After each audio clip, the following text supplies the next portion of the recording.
ক্রেতা সুরক্ষা মেলা 2024-25 অনুষ্ঠিত হল পূর্ব বর্ধমান জেলার বর্ধমান শহরের উৎসব ময়দানে। উপস্থিত ছিলেন ক্রেতা সুরক্ষা দপ্তরের ভারপ্রাপ্ত মন্ত্রী বিপ্লব মিত্র, প্রাণী সম্পদ দপ্তরের ভারপ্রাপ্ত মন্ত্রী স্বপন দেবনাথ, খাদ্য সরবরাহ দপ্তরের ভারপ্রাপ্ত মন্ত্রী জ্যোৎস্না মান্ডি, ক্ষুদ্র ও মাঝারি উদ্যোগ এবং বস্ত্র দপ্তরের ভারপ্রাপ্ত মন্ত্রী শ্রীকান্ত মাহাতো, পূর্ব বর্ধমান জেলার জেলাশাসক আয়েশা রানী এ, পূর্ব বর্ধমান জেলার পুলিশ সুপার সায়ক দাস সহ অন্যান্য বিশিষ্ট অতিথিরা। অনুষ্ঠানের প্রথমেই উৎসব ময়দানে বৃক্ষ চারা রোপণ করা হয়। মঞ্চে পরিবেশিত হয় রাজ্য সঙ্গীত, অতিথি সম্বর্ধনা এবং প্রদীপ প্রজ্বলন। তারপর মন্ত্রী সহ বিশিষ্ট অতিথিদের ক্রেতা সুরক্ষা বিষয়ক বক্তব্য। পরবর্তী বরণে যাব আমরা এই মুহূর্তে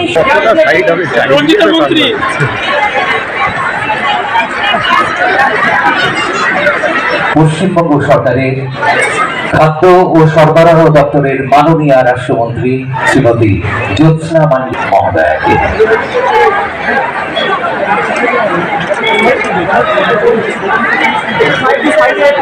অসংখ্য ধন্যবাদ।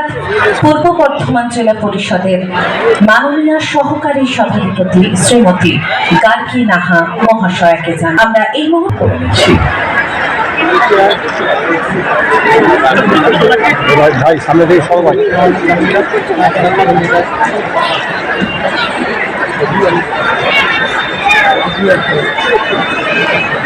অনুষ্ঠানে আমাদের অন্যতম সম্মাননীয় অতিথি আমরা তাকে বরণ করে নিচ্ছি।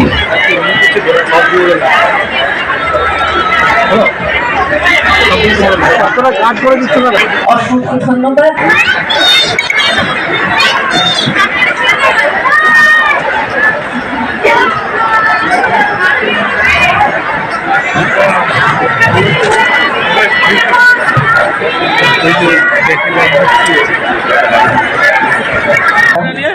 শ্রীমতী শম্পা ধারা মহাশয়কে জানাই এবারে বর্ধমান পৌরসভার মাননীয় পৌর প্রধান শ্রী পরেশ চন্দ্র সরকার মহাশয়কে জানাই আমরা এই মুহূর্তে বরণ করে নিলাম।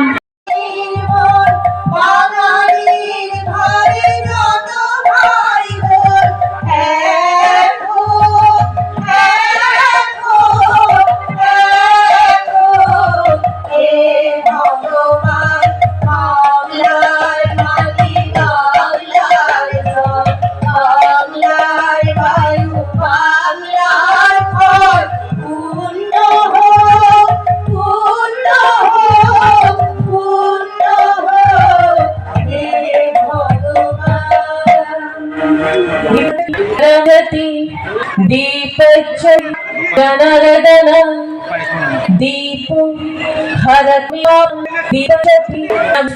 शुभ कर कल्याण सुख सदा देश बुद्धिनाय हस्तुते आत्मा ज्योति प्रदीप्ताय ब्रह्मा ज्योति नमस्तुते ब्रह्मा ज्योति प्रदीप्ताय गुरुर ज्योति नमस्तुते दीपज्जति परम ज्योति दीपज्जति जनार्दन दीपो हरतु मे पापं दीपज्जति नमस्तुते शुभ करतु कल्याणं आरोग्यं सुख संपदा देश बुद्धि विनाशाय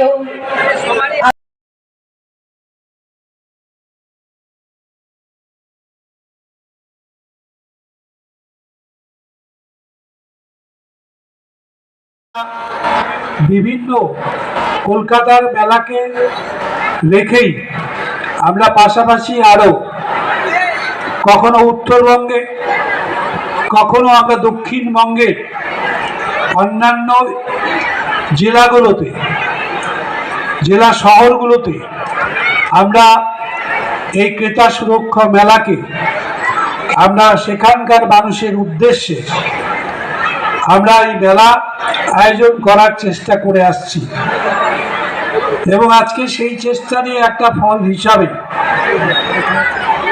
আপনাদের এই বর্ধমান শহরে প্রথমবার আমাদের ক্রেতা সুরক্ষা দপ্তরের পক্ষ থেকে এই ধরনের একটা মেলার আয়োজন করা হয়েছে। আজকে এই মেলার মধ্য দিয়ে আজকে যারা আমন্ত্রিত হয়ে আজকে আমাদের এই মেলার প্রাঙ্গণে উপস্থিত হয়েছেন, তাদের সবাইকে আমি আমার দপ্তরের পক্ষ থেকে আমার কৃতজ্ঞতা জানাচ্ছি, শুভেচ্ছা জানাচ্ছি। তারা যেভাবে তাদের মূল্যবান সময় নষ্ট করে তারা আমাদের এই মেলাটাকে সার্থক করার উদ্দেশ্য নিয়ে আমাদের সঙ্গে তারা উপস্থিত হয়েছেন এই মেলায়, তাদের সবার উদ্দেশ্যেই আমার দপ্তর থেকে তাদের কাছে আমাদের কৃতজ্ঞতাও জানিয়ে রাখছি।